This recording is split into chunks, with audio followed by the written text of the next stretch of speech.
A Faculdade Joaquim Nabuco apresenta Sala de Bate-Papo, projeto experimental de conclusão do curso de jornalismo. Apresentação: Josiel Vieira e Fred Oliveira. Respeito, sonho, igualdade. Está no ar, Sala de Bate-Papo.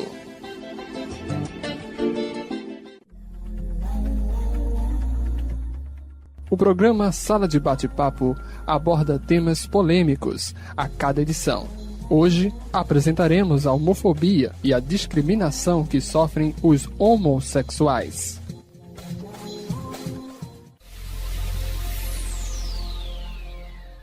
Neste bloco, você acompanha alguns casos de discriminação contra homossexuais no Brasil, depoimentos e esclarecimentos sobre o conceito da homofobia. Você viver num lugar, assim, é como se você tivesse uma doença, naquela época, né, a peste, e você fosse contaminar todo mundo.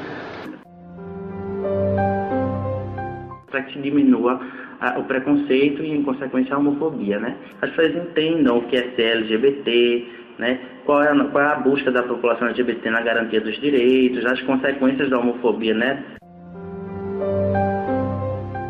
A dor permanece a mesma, a gente pensa que ela vai diminuir, ela não diminui, ela aumenta. E considere todos eles que eles são humanos, igual a todos. E por favor, pense bem que amanhã ou depois alguém da sua família pode também ser. Prisioneiro do próprio corpo. Assim, muitas vezes, os homossexuais são obrigados a viver sem o direito de livremente exercer a sua opção sexual. Na maioria das vezes, o dilema começa na infância e, na fase adulta, torna-se em sofrimento. O cabeleireiro Rick Santana, de 27 anos, relembra como foi difícil em sua infância assumir a sua sexualidade, por conta de uma sociedade que, segundo ele, é preconceituosa. É difícil. Você sofre, assim, muitos preconceitos. As pessoas, elas não sabem, assim, o mal que elas te fazem com esse tipo de preconceito, sabe? Você viver num lugar, assim, é como se você tivesse uma doença, naquela época, né, a peste, e você fosse contaminar todo mundo, que você fosse acabar com a vida delas, então elas tinham vergonha de você, os meninos não brincavam comigo, eu andava muito com meninas, eu sofria muito bullying na escola, os meninos, assim, naquela época, eu não sabia, nem assim na forma sexual, como me comportar, nem como agir. Você sabe o que significa homofobia? Não sei. Não. A homofobia é a intolerância, discriminação e violência que pode ser física ou verbal contra lésbicas, gays, bissexuais, travestis e transexuais, cometidas por órgãos e agentes públicos que deveriam se esforçar para atender bem, proteger e defender os cidadãos, e não agredi-los, maltratá-los ou violentá-los. No Recife, o Centro Estadual de Combate à Homofobia representa um ponto de apoio para as pessoas que buscam suporte para a superação da homofobia. A instituição combate a discriminação e a violência contra a comunidade LGBT. Hugo Felipe, psicólogo do centro, diz como o centro trabalha para diminuir as estatísticas de discriminação no estado. A nossa grande luta enquanto Centro Estadual de Combate à Homofobia é fazer com que os gestores entendam que a orientação sexual ou identidade de gênero, ela não define proatividade, não define produtividade, não define conduta nem caráter dentro do ambiente de trabalho, né? A gente entende que a homofobia, né, e as questões relacionadas à orientação sexual e identidade de gênero na nossa sociedade, elas são legitimadas por as pessoas acharem que ser gay, lésbica, bissexual, travesti ou transexual inferioriza as pessoas, as torna menores, impotentes ou coisas do tipo. Ele esclarece, porém, que as estruturas montadas para combater a discriminação ainda são pequenas e deficitárias. Contudo, a mudança pode ocorrer através do incentivo à educação. A gente elencou no ano de 2013 a assistência social e a segurança pública como focos prioritários. E aí, em virtude, né, de todo o estudo do ano de 2013, pretendemos fazer um trabalho direcionado com a educação. Existem já demandas, a gente faz a partir do momento que a escola ela solicita uma palestra, nós vamos fazer para que as pessoas entendam o que é ser LGBT, né? Qual é a busca da população LGBT na garantia dos direitos, as consequências da homofobia, né? Nas escolas a gente vê hoje as travestis que saem muito cedo da escola porque são violentadas, né? A escola que deveria garantir um bom acesso, ela muitas vezes viola muito mais os direitos por não usar o nome social da travesti, fazer com que a travesti ela use o banheiro masculino ao invés do banheiro feminino, né? Que a gente sabe que as piadinhas, as chacotas, elas acontecem, né, nos corredores, dentro de sala de aula e, como a gente falou logo no início, é legitimado pela sociedade, né? 24 de agosto de 2012, em Camaçari, região metropolitana de Salvador, Maiara, de 22 anos, aguardava a resposta de uma entrevista de emprego. Laís, de 25 anos, queria concluir o curso supletivo noturno para vencer na vida, pois desde pequena ajudava nas despesas de casa. As duas jovens moravam juntas há 4 meses e mantinham uma relação homoafetiva e eram felizes. Porém, elas foram assassinadas a tiros no final da noite, quando caminhavam de mãos dadas pela rua. Os culpados por esse crime nunca foram encontrados ou punidos pelos atos cometidos. Esse exemplo mostrado retrata uma pequena parcela do que acontece no Brasil. Com esse panorama, fica no ar uma pergunta: o que fazer para que os agressores e homofóbicos sejam de fato punidos? Diante disso, a advogada Laura Kertenetsky, do Centro Estadual de Combate à Homofobia, explica o que pode fazer em casos como este. Quem sofrer violência em relação à orientação sexual e identidade de gênero pode procurar qualquer delegacia mais próxima à sua residência ou mais próxima ao local em que ocorreu a violação. Então, os escrivãos da delegacia vão registrar o boletim de ocorrência e, a partir desse momento, a pessoa pode procurar o Ministério Público de Pernambuco ou o Centro Estadual de Combate à Homofobia para a gente fazer esse acompanhamento, tanto junto à delegacia quanto junto ao judiciário. Já em 1998, um jovem de 21 anos, Matthew Sharp, foi morto por 2 rapazes por motivo homofóbico. Matthew tornou-se o símbolo na busca pela igualdade e fim do preconceito e discriminação contra os homossexuais nos Estados Unidos. Você sabia?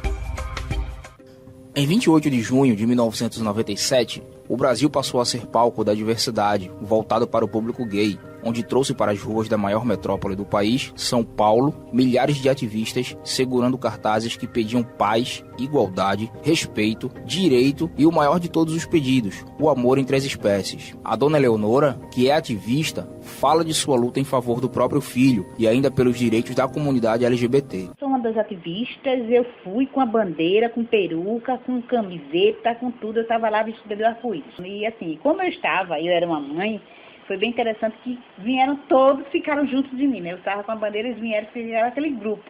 Só a comunidade LGBT, gay, lésbica, tudinho. E a gente estava lá, eu concordo, eu sou uma que estou no ativismo, eu estou indo para Brasília, a gente está brigando pela PLC 122, para que seja aprovada, para que a gente tenha crime de ódio, tenha a questão da homofobia como crime de ódio. No dia 31 de outubro de 2013, o estudante Eduardo Alves, 17 anos, foi encontrado morto, despido em um terreno abandonado em São Lourenço da Mata, zona leste do Recife. A vítima foi espancada tijolada até a morte. No local, há vestígio de preservativo e de circulação de pessoas viciadas em drogas. Segundo a família, Eduardo Alves tinha terminado de sair de um relacionamento homoafetivo e que dias antes do acontecimento ele tinha trazido marcas de agressão física no corpo.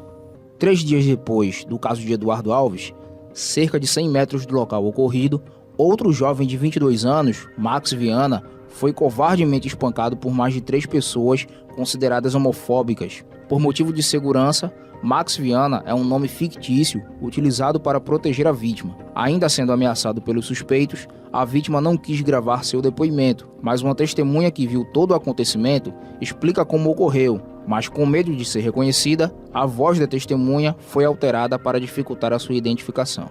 Bom, a gente estava andando por São Lourenço Eu e meus 3 colegas e meu amigo que foi espancado, que é a vítima.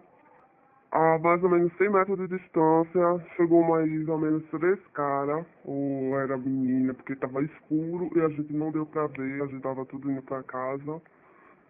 Aí chamaram esse colega meu que foi espancado, que eu não vou poder citar o nome, que ele foi, aí começou uma confusão, aí começaram a espancar ele tá todo, vamos dizer, quase laiado. A cabeça está toda cortada, braço, mão, perna. As pessoas que espancaram ele prometeram matar ele. A mãe dele está muito revoltada, está pedindo justiça. Já foi na delegacia, deu parte. Essa semana jogaram uma pedra na casa dele, quebraram até um basculhante da casa dele.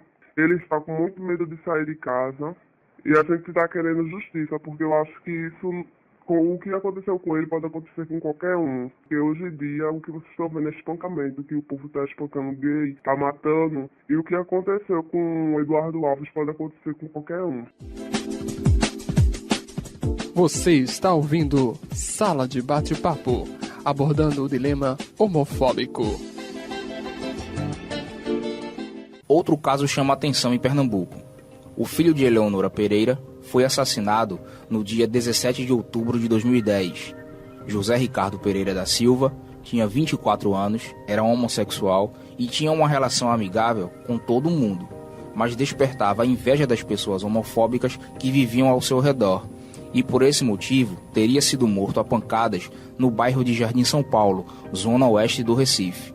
Os 2 acusados de cometer o crime estão presos à espera do julgamento previsto para este ano. A dor não passou e nem vai passar, segundo Dona Eleonora. A dor permanece a mesma, a gente pensa que ela vai diminuir, ela não diminui, ela aumenta. A história de José Ricardo faz parte de uma realidade inaceitável. São crimes praticados contra lésbicas, gays, bissexuais, travesti e transexuais, motivado pelo preconceito e pela homofobia. Um levantamento feito pela ONG Leões do Norte mostrou que em 2011 a homofobia resultou na morte de 18 pessoas em Pernambuco, e esse número praticamente dobrou em 2012, onde 31 homicídios foram registrados. Só nos anos anteriores, as entidades apresentaram à Secretaria da Defesa Social 27 casos que teriam como motivação a homofobia. Mas para o diretor da Polícia Especializada, Joselito Kerli, existem outros índices para os crimes.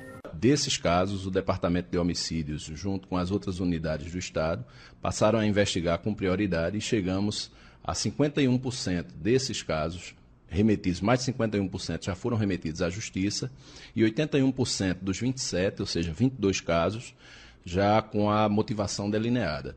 Em nenhum desses casos há conotação homofóbica na subjetividade da atuação do autor. Nós temos como motivação principal o crime passional e a segunda motivação seria o latrocínio. E no próximo bloco, qual a diferença entre o preconceito e a discriminação, as dificuldades que a comunidade LGBT enfrentam no dia a dia e ainda o relacionamento da família com os homossexuais.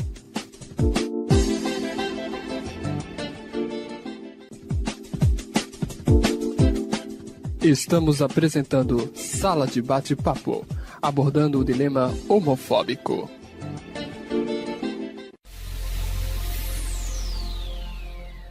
Toda letra do alfabeto precisa de outra para formar uma palavra.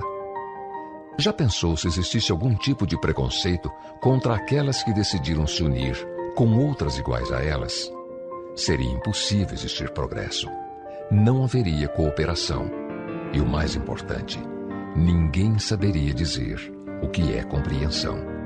Viu como o preconceito nos torna ignorantes? Participe do abaixo-assinado para transformar a homofobia em crime.